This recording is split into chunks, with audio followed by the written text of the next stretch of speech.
El libro negro de la humanidad, crónica de las grandes atrocidades de la historia. Matthew White. Los tres reinos de China. Número de muertos, 34 millones de desaparecidos. Clasificación, 25. Tipo, estado fallido. Grupos enfrentados, Wu contra Wei y Shu. Periodo del 189 al 280 después de Cristo. Escenario, China. Otros estados participantes, Han primero y Xin después. ¿A quién se les suelen atribuir casi todas las culpas? A los eunucos y a Cao Cao. Otro aspecto negativo, el desplome de la dinastía china. Un imperio largo tiempo dividido debe unirse, largo tiempo unido debe dividirse. Así ha sido siempre. Primeros versos del romance de los tres reinos. La historia en 100 palabras más o menos. Con la progresiva corrupción de la dinastía Han, las revueltas campesinas desataron el caos. Los señores de la guerra se repartieron el imperio entre ellos. De esta confusión fueron emergiendo gradualmente tres reinos. El primero, el reino de Wei, dirigido por el taimado Cao Cao. El segundo, el reino de Wu, dirigido por el ambicioso Sun Xuan. El tercero, el reino de Shu, dirigido por el virtuoso Liu Bei. A lo largo del siglo que siguió, los tres reinos combatieron entre sí cambiando alianzas. Surgieron héroes y cayeron, pero finalmente China tuvo que unificarse. R3R. El periodo de los tres reinos ocupa un lugar especial en la cultura china parecido al de la guerra de Troya, el salvaje oeste y Camelot, todos en uno. En una época convenientemente misteriosa en la que podía situarse cualquier saga sin demasiado contexto. Una era violenta y caótica en la que los hombres forjaron su propio destino, en la que la fuerza moral de una persona se ponía a prueba en el crisol de la guerra, en la que la aventura estaba a la vuelta de la esquina o a la siguiente colina. Finalmente, en el siglo XIV, durante la dinastía Ming, Luo Guangxong recopiló todas las historias acumuladas en El Romance de los Tres Reinos, una de las tres novelas más importantes de la literatura china. En la cultura china, un nombre de la era de los Tres Reinos sin duda desencadenará recuerdos de un personaje de la novela más que del auténtico individuo histórico. Cao Cao es un villano intrigante. Los hermanos Shang, fundadores de los turbantes amarillos, son brujos y timadores. Zhang Shengshang, hermana de Zhang Kuang, es el arquetipo de todas las princesas masculinas sorprendentemente diestras en las artes marciales. Wang Yu, compañero y hermano biológico de Liu Bei, fue póstumamente elevado a dios de la guerra. Por consiguiente, ya sabemos que en el romance hace gala de impresionantes proezas marciales. Como ocurre en la mayoría de las novelas históricas, los personajes del romance interaccionan de manera mucho más directa de lo que probablemente hicieran en la vida real.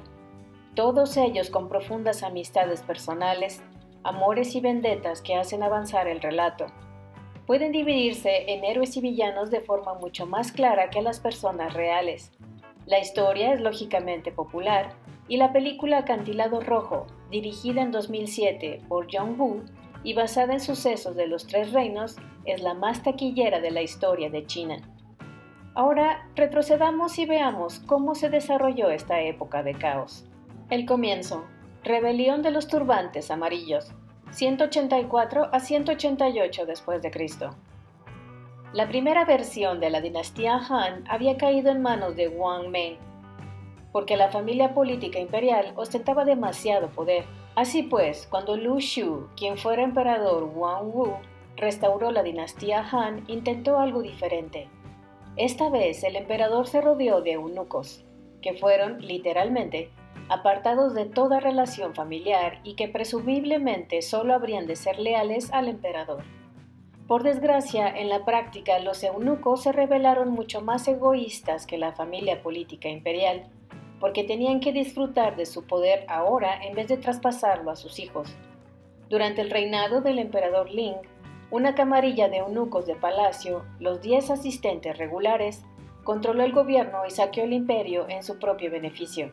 En aquella época China se hallaba asolada por una epidemia mortal, hasta que un grupo de sanadores taoístas errantes, Shang Yao y sus hermanos, desarrollaron una cura.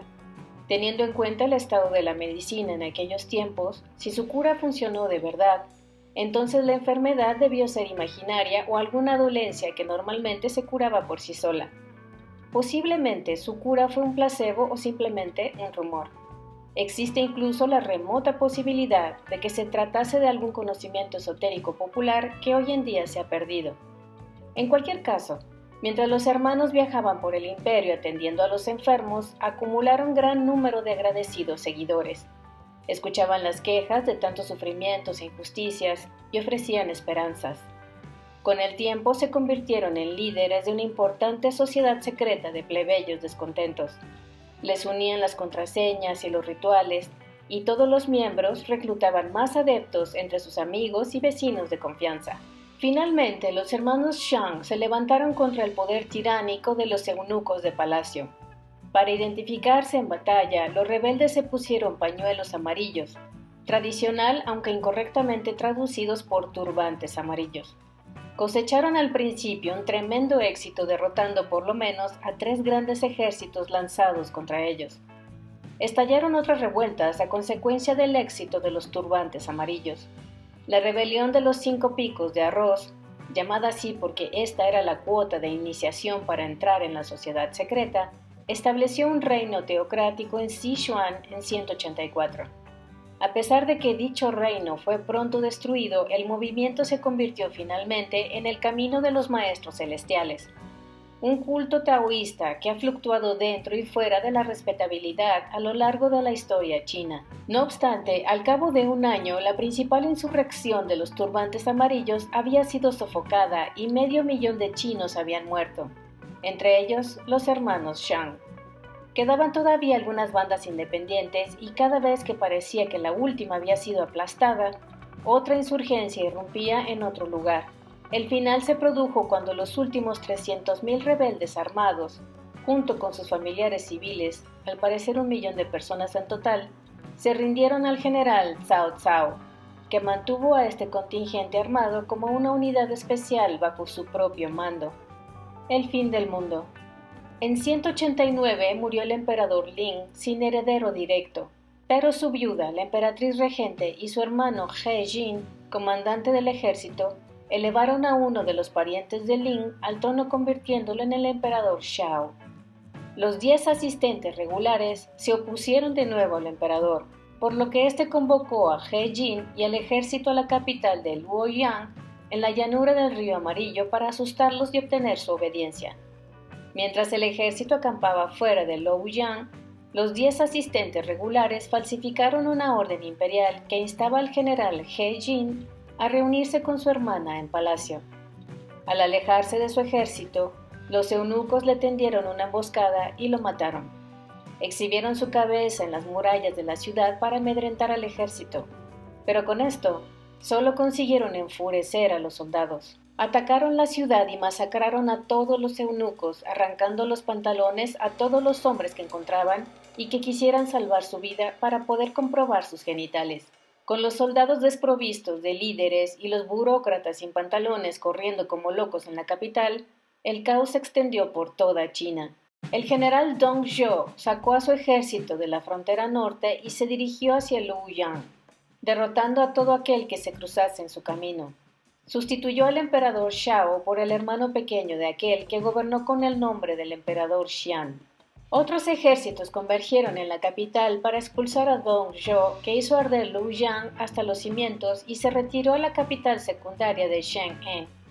Al cabo de un año, Dong Zhuo fue asesinado por un ambicioso subordinado, que retuvo al emperador Xian en calidad de rehén y prenda en la guerra civil que se extendía por toda China. Para entonces, todos los grandes ejércitos reclutados para sofocar y derrotar a los turbantes amarillos se habían enfrentado unos contra otros.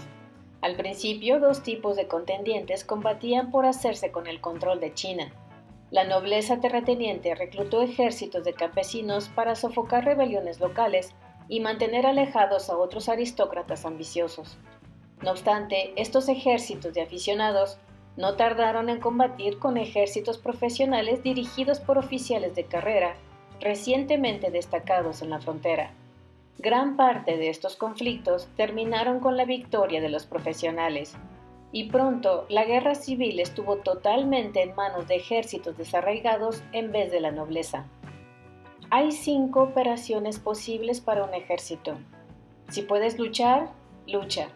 Si no puedes luchar, defiéndete. Si no te puedes defender, huye.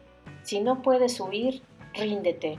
Si no te puedes rendir, muere. Estas son vuestras 5 opciones y un rehén no serviría de nada. Ahora regresa y díselo a tu señor. Sima Yi al emisario de Gong Sun Yuan. Romance de los 3 reinos. Acantilados rojos. Transcurridos algunos años, el emperador Xian escapó de sus captores y se refugió con Cao Cao, cosa que confirió legitimidad a su bando en la guerra. En 2007, Cao Cao había derrotado a una sarta de rivales y unido la llanura del Río Amarillo bajo su emperador marioneta. En otros tiempos aquello habría bastado para recibir el nombre de reunificación de China. Pero los chinos se habían extendido hacia el sur a lo largo de los últimos siglos, y aquellos nuevos territorios fronterizos permanecieron fuera de su control. Aquellos estados sureños unieron sus ejércitos para repeler cualquier expansión de Cao Cao hacia el sur. Cuando en 208 Cao Cao invadió aquel territorio, se enfrentó a los ejércitos aliados del sur en los acantilados rojos, un escarpado desfiladero del río Yangtze. Durante un par de días, las dos fuerzas se observaron desde ambos lados del río. Finalmente, Cao Cao metió a su ejército en barcas e intentó un ataque anfibio contra la orilla opuesta del río. Pero a mitad del camino el viento cambió y empujó los botes de regreso a su margen del río. Entonces el enemigo lanzó brulotes con el viento a favor que colisionaron con los barcos de Cao Cao y extendieron el fuego y el caos entre las fuerzas invasoras. Con su flota destruida, Cao Cao abandonó el Jiangxi y regresó al norte. La escisión de China se plasmó en 3 reinos. 1. El reino de Hui de Cao Cao en la llanura del Río Amarillo heredó gran parte del aparato imperial Han.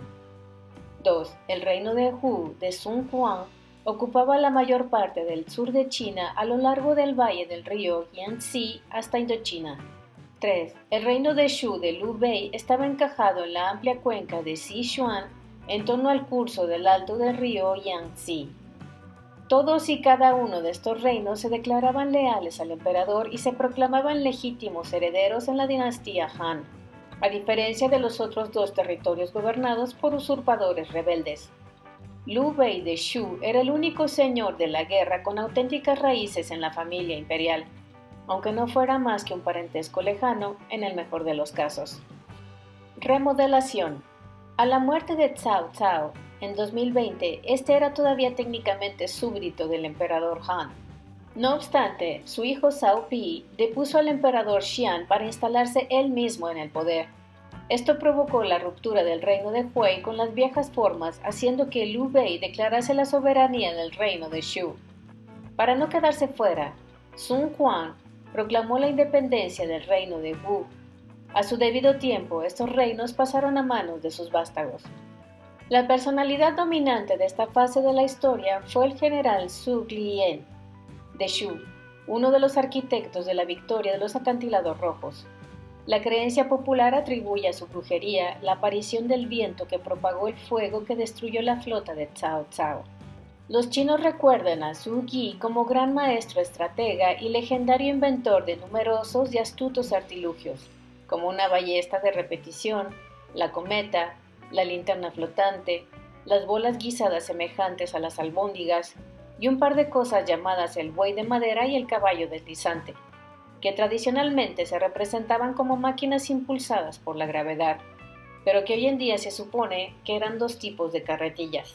Se le atribuye anacrónicamente el haber sido el primer general que usó la pólvora, aprendida según se cree de un sabio taoísta errante, a pesar de que la pólvora no apareció hasta casi un milenio después. Se le atribuyen básicamente todas las novedades aparecidas en China durante la antigüedad tardía. A lo largo de la década siguiente, el general Zhu Yi se enfrentó al reino de Hui en el norte año tras año, Atacó 5 veces y fue derrotado otras 5 veces.